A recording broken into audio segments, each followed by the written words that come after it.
Welcome to Impact OC, the only program showcasing the people and organizations shaping Orange County. With your host, Don Camber. Hello, live from the OC Talk Radio studios at UCI's Beal Applied Innovation Center. I'm OC Talk Radio Public Affairs Director Don Camber with another great guest positively impacting our community. Today, I welcome Able Light Orange County Regional Director Tony Duarte. Able Light is a national nonprofit leader in supporting people with disabilities. Thank you, Tony, for being on Impact OC. Thank you, Don, for inviting me and giving me this space to share with us the great work that we do here at Able Light. Tony, Able Light paves the way for people with developmental disabilities to achieve a life they never thought possible by developing personal pathways, advancing the independence, and providing enriched living services. How do you help people with developmental disabilities? Well, Don, we have so many services throughout Able Light. We are in 12 different states, but here in Orange County, we really focus on providing services to individuals, whether it's in a group home setting or independent, where they live in their own apartment, their own home, and then we send in our staff to go and support them in their own home to become independent and continue to live independent. How many people are affected by a developmental disability? So currently, there is 7 million people in the United States affected with disabilities. And that kind of Autism Speaks says it's 1 in every 26 families have disabilities. Now, when we talk about developmental disabilities, what are we talking about? Well, it's a big range, Don. We currently support in Orange County, we see a lot of individuals with autism that are coming into our services, and we support them, whether it's helping them find placement in their home or finding them services in their own home.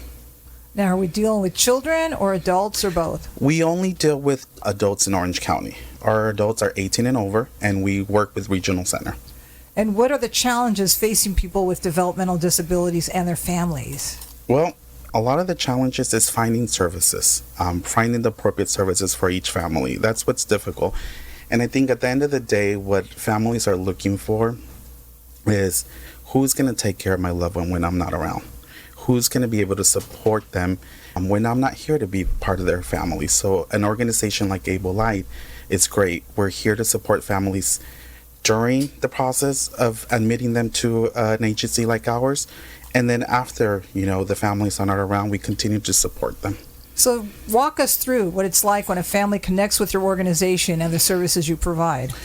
So first, we get the referral from Regional Center, and they'll send us a referral packet letting us know that there's this family who is looking for placement, whether they're looking for a group home setting or they're looking for us to support them in their own home.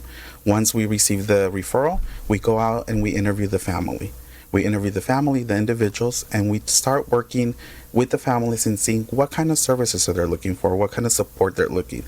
Once we determine what's the appropriate setting for them, then we move forward to the match. Sometimes we'll let them come over and see our group home setting if that's what they're looking for. They'll come and do a visit, get to see our staff, get to see the other individuals that already live in the home. And then we continue to support them if they decide, well, this is not the setting that I'm looking for. Maybe I want more independent living. They want to live independent in their own apartment. So we walk them through the process of what it would take to get them to that service. Sometimes we've had individuals come into our group home where they're looking for a group home setting and they thrive in the group home setting, and now they want to be independent and they don't want to live in a group home setting. So then we support them and we find ways to help them sign up for housing, help them find an apartment, and then once we get them to move into their apartment, then we set up the staffing around their needs. So if it could be as easy as taking them to grocery shopping once a week, or maybe we're taking them to doctor's appointments, or maybe we are supporting them just doing housekeeping chores around their house. So each case is individually, and we assess each case individually, and it's really person-centered. So what does that person want? How do they want to be supported? And it's not like how we want to support them, but how do they want to get supported? Keeping in mind their disability. Of course. So that's why it's very important that we go through the assessment process, because each individual has their own needs, but also they have their own wants. What do they want out of life? What do they want to do? And sometimes sometimes, it's hard for families to understand. They want to leave alone, and they don't want families, supporting them. And it's also educating the families and letting them know, okay, your loved one is now an adult, and they want to be alone, and they want to live in their own apartment, and it's our job to support them. And sometimes that's the hard type. It's educating families too, and letting them know they can do this. They do have a disability, but there's a lot that we can do to support them. So what goes on in a group home? In a group home, it's a 24/7 setting. So we have staff 24/7 in the group home, and we support them with their meals. So our staff our staff cook. We provide administer medication. We do, depending on the individual, a lot of times we do personal hygienes. So hand over hand personal hygienes. And then we support them in the health, taking them to their doctor's appointments, taking them out on community outings, also providing outreach to the community. So maybe going to the movies, maybe going out shopping, maybe going to the park and picnics. So we set up different types of activities throughout the year. Will they be there the rest of their lives in a group setting? Well, some people will. Unfortunately, some people will be staying in a group home setting the rest of their life. But the goal is always trying to see what's next for that individual. What can we do to support them? And like I said, the great thing about Able Light is that we do have the group home setting, and then we have the independent supported living setting, where a lot of times if they have thrived in the group home setting, they're able to graduate and maybe move on to an apartment and move on their own, and then we support them through that. And a lot of times we've all seen that people start in the independent living program where they're independent, and as they have age and they have maybe medically declined, their health has declined a little bit and they need more support, we're able to transition them into our group home setting where there's going to be more supervision, there's going to be more support. Our group home setting is set up with a program manager who oversees the staffing, an administrator who oversees their habilitation, and then a nurse that oversees their health. So it's a group of people always supporting the group homes. Now, would they live alone in supported living services? Excuse me. Yes, they do. In supported living, we have individuals that live alone, completely alone, and we send staff throughout the week, maybe once or twice a week, and just supporting them in what they want. So it could be going grocery shopping. Sometimes they just need to go pick up their medications. Sometimes staff will go in and help them pay their bills for the month, whatever bills they have, and they pay them. And in a different setting, we also have individuals that live in their own apartment. They get 24/7 care. That means there's an employee in their home 24/7. How's it funded? All our programs currently are being funded either through the state, so through insurance, or through Regional Center. Regional Center supports our organization, and they will support our independent living and supported living program. Most of our group homes are funded through the state, through their insurance. So in California, we have Medi-Cal. In Orange County, it's called Optima. What about the developmental disabilities? What primarily are those people in the independent side get to have supported living services? It varies. For example, let me tell you the story of one of our friends, Mary. She was independent. She received 20 hours a month from our program. And as she got older and her health started declining, she needed more support. Now, Mary hated the idea of going into a group home. Just hated the idea of going into a group home. Every time her family would discuss, Mary, you're getting older and we think you need more support. Maybe it's time for you to move into a group home setting, because that's all they knew. That's all what the family knew. And working with myself and my team, we said, no, she can continue to live in her own apartment and she can continue to be independent with the support of employees, of our staff. And so she was thrilled. Once she heard that she was not going to move into a group home, she was thrilled and she loved living independent. And as she health declined, she lost a lot of that independence. She was able to go to the store by herself. She used to be able to go walk into the park by herself. She did all her chores by herself, but as her health declined, she needed assistance. She couldn't ambulate anymore. She needed help with her toileting, her hygiene. So we went in there, we did an assessment, and we were able to support her and be able to keep her in her own apartment with the support of the staff. And they come in every day and they support her, where they help her cook her meals, they help her do her personal hygiene, they take her to her appointments, they administer her medication. Currently, she has a G2 feeding, so the staff were trained by our nurse to be able to support her and feed her through her G-tube, and she's able to stay. And she lost all her independence, but she was still able to keep her own apartment. And for her, that's important. And we were able to do that with our staff, with our team, and with the help of Regional Center.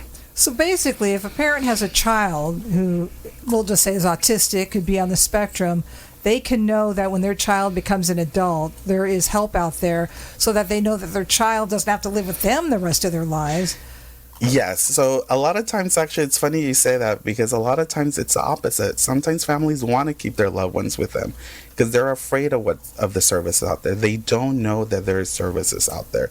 They don't know what is available for them.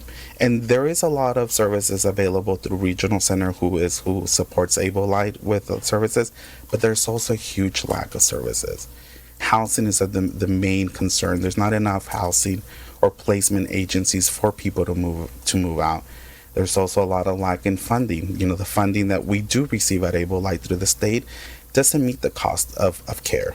You know, we're constantly having to fundraise and look for people to support our organization, our cause, and volunteers, because the state does provide some funding, but it's not enough to cover the cost of operating a group home or operating our other programs. So you need volunteers? We need volunteers. We need people to sign up. We need employees, our DSPs, who are great and wonderful. And I always say that our direct support professionals are the backbone of our organization. They come in and day out to support our individuals. You know, holidays. In our organization, there's no holidays or days off. We work 24/7, and we support them every single day. So without our DSPs, we couldn't do the great work that we do at Able Light. So we are constantly needing direct support professionals. What kind of volunteers do you need? We need volunteers for everything. Actually, we currently are, with the help of Violet, we are having a big push for volunteers. It could be as easy as them coming in and doing crafts with our people in one of our group home setting, doing some nail painting with some of our females residents, or it could be coming and doing some cooking and cooking for our residents so that our staff can enjoy more time and being able to support our individuals. We currently have one of our churches that came and did a project with, you know, painting the outside of the home, planting plants, making the house beautiful.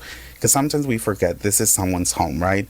We sometimes come in and day out to work, but this is the home of the individuals. They've lived with us for 30, 40 years, and we need people to come and show some love to our people. And so this church came in and they made the house beautiful. The people supported there were excited to see them. They were actually supervising the work that we're doing. And so any type of volunteer that we can get, we are more than happy. What are some of the misconceptions people have about people with disabilities? You know what? I think a lot of it is they think that we don't provide back to the community. And I think earlier we were having a conversation here in the room how the people that we support, they also are able to give back to the community. You know, they're able to volunteer. You know, I had a group of guys earlier in my career that we used to go work at a church. We used to go volunteer at the church, and we used to take the donations, and they love volunteering there. We have some of our people that work at the pantry where they give free food to the community, and they love packing the foods items and giving them out and passing them out and making sure that they're there on time, and that they were told they had to make 100 bags, and they do 100 bags. So we also can give back to the community. Now you talk about Regional Center. You get your clients primarily through Regional Center, right? Correct. So we are a nonprofit organization, and we only work with Regional Center. So we're not a private pay. All our individuals that come to us, all our referrals are coming through Orange County Regional Center. And what goes on at Regional Center that then they connect with you? Yeah, so Regional Center is the organization that basically, the way I like to kind of set it for a lot of people that don't know a lot about this field, it's kind of like their social worker. They're the ones that are out there looking for vendors like Able Light and connecting their clients with us. So there are different organizations that provides different types of services. So Regional Center is the one that says, okay, we have this individual, they're looking for a group home setting, who can we connect them to? And that's how when they reach out to Able Light and say, look, we have this individual, they're looking for placement, they need a home in Orange County, can you support them? Here are all the needs that they need. And are you able to meet that? So you provide the living needs, and then is it the regional center that will provide the people to go in there and help them? No, we provide everything. You provide everything. So if they have a job, you can go on the job site and make sure that they know what they're doing? Yeah, so we provide all services. So if an individual needs, medical attention, that's why we have a nurse on site that will oversee the case. And then our staff will make sure that they're being taken to their doctor's appointments. And that once they go, if they need follow-up, they go to their next appointment. If they have a job, so we currently place someone in one of our homes that she works for Albertsons. So her schedule's a little different, something unique, because sometimes she'll work in the morning, sometimes she'll work in the afternoon. So our staff, work closely with the store to make sure that we get the schedule on time and that we're able to accommodate and we're able to set up all her transportation. So our staff will take her to her job, and then we'll pick her up. If she's maybe not having a great day, that day, and we get the call from the store and say, this person needs a little bit more assistance, then our staff will go in, make sure that the person is being supported. And if she wants to come home, then our staff will bring her home. So we provide all the services they need. I want you to describe some first days for a person living in a group home, and then I want you to describe some first days of a person living independently in their own home. You mean from a staff perspective? No, from the individual client, yeah. Okay. So from because it's the first time that they're being away from the family. Yeah. So that's very interesting, because when we place somebody for the first time in their apartment, it actually takes a little bit more work because it's the first time they're going to be out of their home. So the first person that I remember placing in independent living, and they were moving out of their home, they were excited that they were leaving. But once they got to their apartment, it kind of hit them. We're like, okay, now I'm alone. Now I'm not going to have mom and dad to help me, right? So we were able to come up with a plan where the individual had support from the staff throughout the day and then throughout the night for the first couple of days to see how they would adjust to their new home, their new setting. And then we slowly started to pull back the staff. Maybe we started having 24/7 care, and then we slowly started pulling the staff out because we noticed, okay, this person is fine throughout the night. They don't need support throughout the night, so then we removed this knock shift. Then in the day, they were going out to work or school or whatever activity they had, so we started pulling that staff away.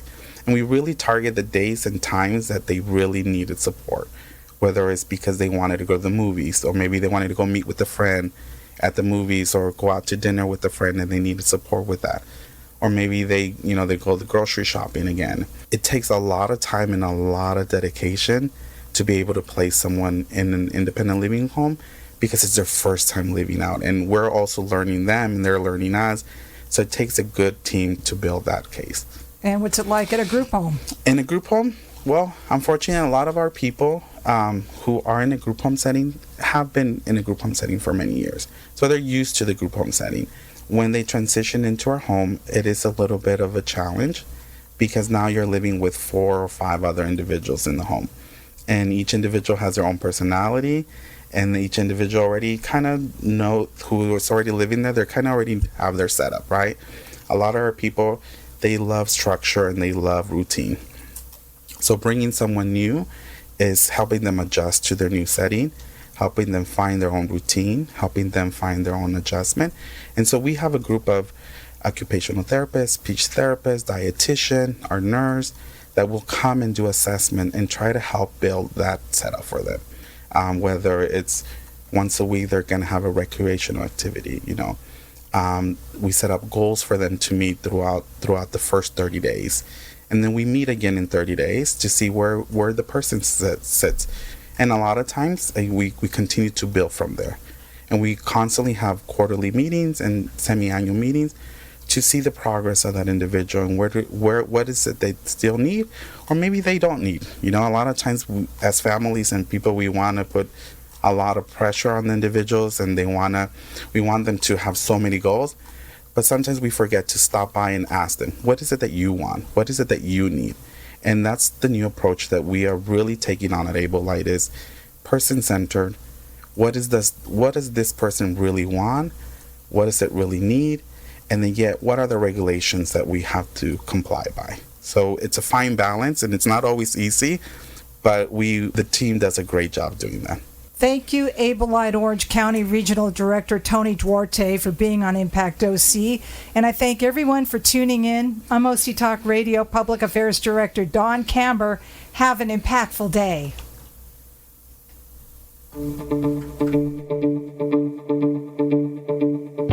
You've been listening to Impact OC, the only program showcasing the people and organizations shaping our community.